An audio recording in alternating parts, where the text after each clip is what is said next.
डायरेक्ट درته مې غوړې به دورې ګپ شپ ولګو اور تر بلش ګپ شپ ولګو هغه پس به زه وده شم یس اله ژر سه نشته به کسم ده غیر شو به بس هم نه لګای به فلټر به لګای نه فلټر لري وژاړه لا आवाज دې نه आवाज راوځي بس لژوالا چې ځان کې نه دا رقم خو نه کوي بس چې مینوال ونه خندای څه معنا لري دا سامینه چې ګرځه تر دا ټیمه ناست ولې لازم موږ نوکران دي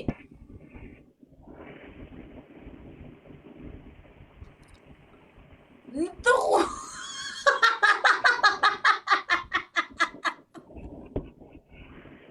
علاقه تر ما نه خو به اکټینګ بازه نه ولې دې لري که هغه ټول انتظار دی ما په خدای چې په سر دی او دې اوس براته ویډیو لایک باندې کتل تر خبره فلټر ولګو اله یو فلټر ولګو زما ورور یو فلټر ولګو ټول وای دا زنه مینوال ته مینوال خپکه ته غواړې چې مینوال ټول خوابدي سي ته غواړې چې خوابدي سي ژر کوه وژاړه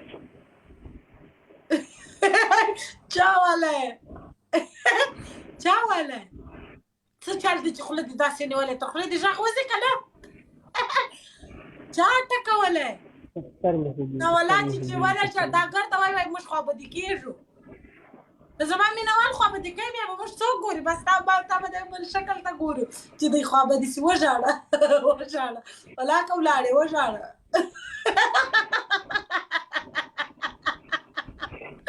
وژاړه هغه ټول وایي د ژړا اکټینګ دی وکړي اوښکې کمه دي نه اوښکې خپله راځي ګناهګارېږم ګناهګارېږي اوس ګناه درې په یاد اوس ولګو فلټر ولګو بل ولګو دلته راسئ خبر وار نومې هغه وایي مینهوال وایي دلته راسه خبر وار وایي موږ تاسو ته دومره وخت درکوو تاسو په دا تلو کې 5 منټ موږ ته خندا نسئ راکوی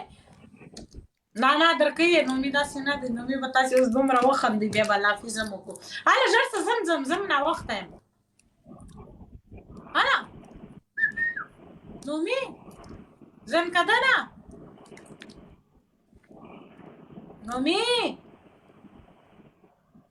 جا بس اوکې زه دې بلاکوم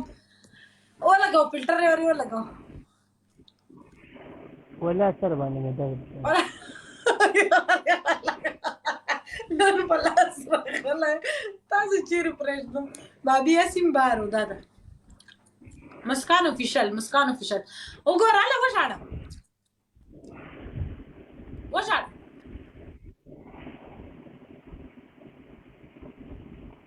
هله